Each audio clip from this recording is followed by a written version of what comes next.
레바논아, 내 문을 열고 불이 내 백향목을 사르게 하라. 너 잣나무여 곡할지어다. 백향목에 넘어졌고 아름다운 나무들이 쓰러졌음이로다. 바산의 상수리 나무들아 곡할지어다. 무성한 숲이 엎드려졌도다.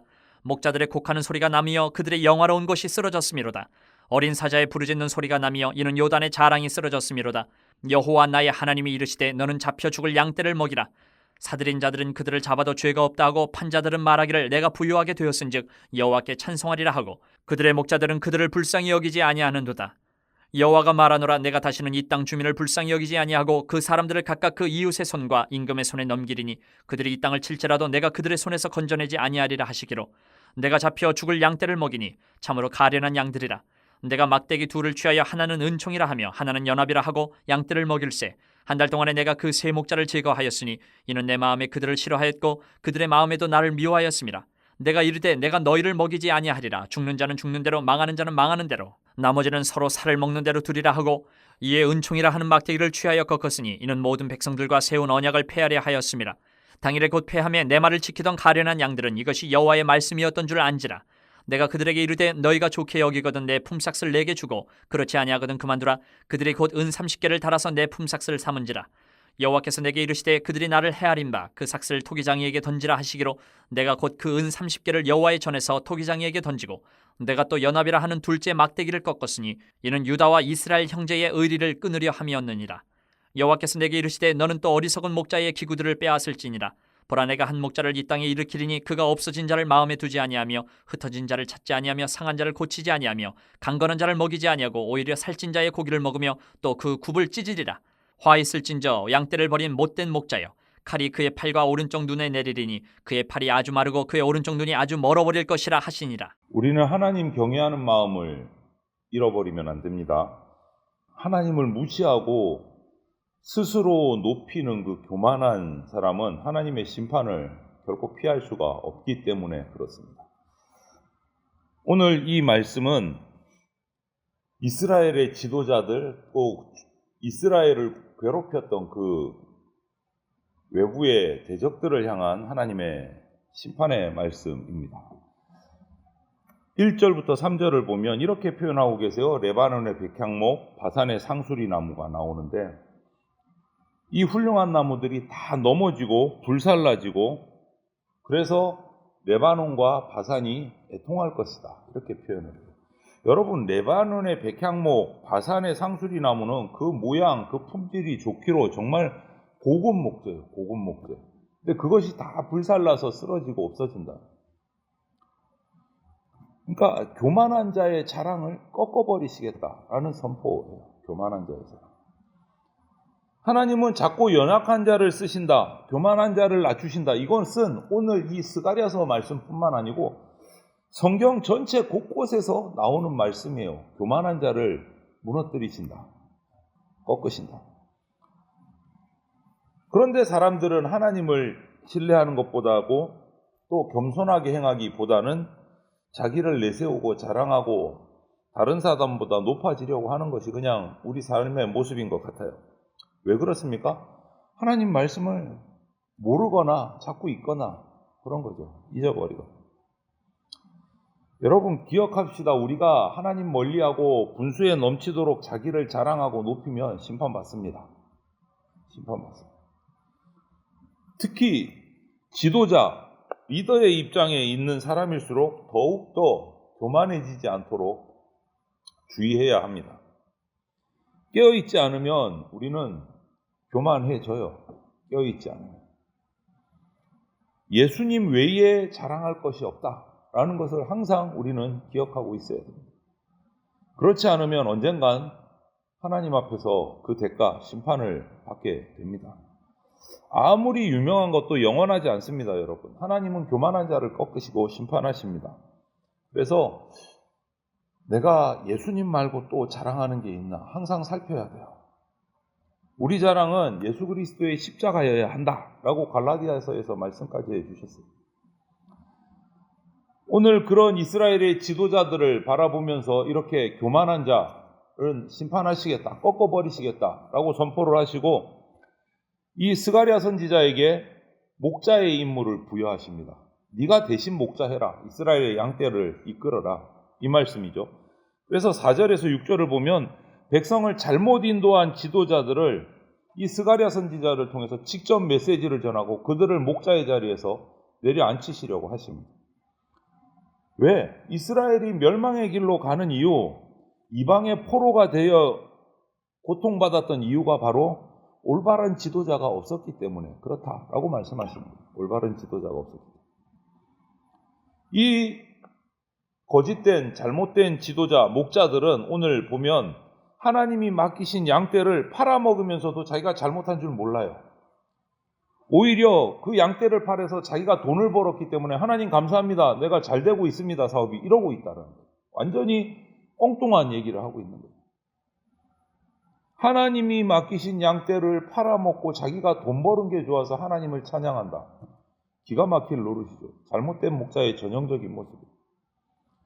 이렇게 자기 마음대로 행하고 하나님을 거부하고 거스르는 지도자는 결국은 자신도 망하지만 다른 사람들에게도 자신이 품고 있는 그 공동체의 일원들에게도 해악을 끼치게 된다. 결국 하나님은 그렇게 판단하신 거예요. 이스라엘 백성이 멸망길로 나가서 하나님의 심판을 받게 된 것도 지도자의 책임이 크다라고 판단하십니다. 하나님의 뜻을 거스르면서 눈앞의 이익만 보고 하나님을 헛되게 찬양하는 지도자들이 있다. 오늘날도 양떼를 제대로 간수하지 못한 잘못된 목자가 있는 것처럼 오늘날도 잘못된 영적 지도자들이 있다. 여러분, 우리가 목회자는 당연히 포함되고 목회자 외에도 가정, 교회, 직장 등 여러 이 자리에서 그리스도인으로서 지도자 자리에, 리더 자리에 있는 사람이라면, 그리스도인이라면 자기에게 맡겨진 사람을 정말 소중하게 여겨야 합니다. 그리고 하나님의 뜻을 거스르지 않도록 정말 정신을 바짝 차리고 그 자리를 수행해야 되는 거예요. 그래서 우리들은 특히 교회 공동체 지도자들이 하나님 뜻 경외하는 가운데 정말 임무를 하나님이 맡기신 임무를 충실히 감당할 수 있도록 기도해야 됩니다. 목회자나 지도자들 스스로도 기도해야 되고 성도들도 지도자들을 위해서 기도해 주셔야 됩니다. 우리 그리스도인은 정말 주의해야 돼요. 책임을 맡은 자들이에요. 영혼을 맡은 자들이기 때문에 깨어서 기도해야 됩니다. 다른 영혼들을 실족하게 하면 하나님이 책임을 엄중하게 물으십니다. 악한 지도자의 자리를 박탈시키세요. 그리고 7절부터 17절을 보면 그러면 어떻게 해야 되느냐? 선한 목자이신 주님만 의지하고 본받아야 된다라는 것을 말씀하고 계세요. 하나님의 명령을 따라 살기를 거절한 백성들에게, 거절한 목자들에게 재앙이 임합니다. 여러분, 구원의 약속을 끝까지 멀리하면 그 다음에 우리에게 오는 건 저주밖에 없어요. 가장 무서운 하나님의 심판은 저는 이렇게 표현합니다. 가장 무서운 하나님의 심판, 저주는 우리를 정말 그냥 죽도록 고통에 내버리시는 징계, 그게 제일 무서운 징계가 아니고 그냥 우리가 죄악 가운데 있어도 그냥 내버려 두시는 게 제일 무서운 징계인 거예요. 그냥 내버려 두시고 무관심하신 거. 네 마음대로 한번 살아. 그냥 나는 관심 끊을래. 이게 제일 무서운 징계인 거예요. 스가랴 선지자는 그래서 이렇게 표현을 합니다. 오늘 하나님의 징계를 이렇게 표현을 해요. 죽는 자는 죽는 대로, 망하는 자는 망하는 대로, 나머지는 서로 살을 뜯어먹는 대로 그냥 내버려 두신다. 이거 정말 무서운 징계의 말씀. 그냥 신경 끊으시겠다는 거예요. 하나님이. 제일 무서운 징계를 내리는 거예요. 못된 목자들. 그리고 은총과 연합의 막대기로 양떼를 다 돌보시고 치셨는데 그 두 막대기를 이제 다 꺾어버리겠다. 이렇게 말씀하십니다. 이것은 이스라엘 그 민족에게 정말 어두운 미래가 저주가 임한다라는 말씀입니다. 은총과 연합의 막대기를 끊어버리고 하나님의 은혜도 끊어지고 하나됨도 없어져서 다 그냥 초토화돼 버리고 여러분, 하나님의 저주, 가장 무서운 저주, 우리를 그냥 내버려 두시는 거. 이거 잊지 마시고 기억하시기를 바랍니다. 이때 가장 무서운 일, 가장 위험한 때입니다. 이때가. 하나님이 은혜를 그냥 내게서 거두어 가셨다. 돌보심을 거두어 가셨다. 오늘날 그래서 교회 공동체에도 이런 영적 지도자의 역할, 성도 개개인의 역할이 너무너무 중요합니다. 영적인 지도자들이 어떻게 사역을 하느냐, 어떤 방향을 따라 사역을 하느냐에 따라서 성도들이 하나님과 더 가까워질 수도 있고 잘못된 길로 나가서 방황할 수도 있기 때문에 너무너무 중요한 거예요. 그래서 목회자를 중심으로 각 부서의 지도자들은 자기 이익 추구할 것이 아니라 거짓 교훈 추구할 것이 아니라 하나님을 바라봐야 돼요. 우리가 함께 기도해야 돼요.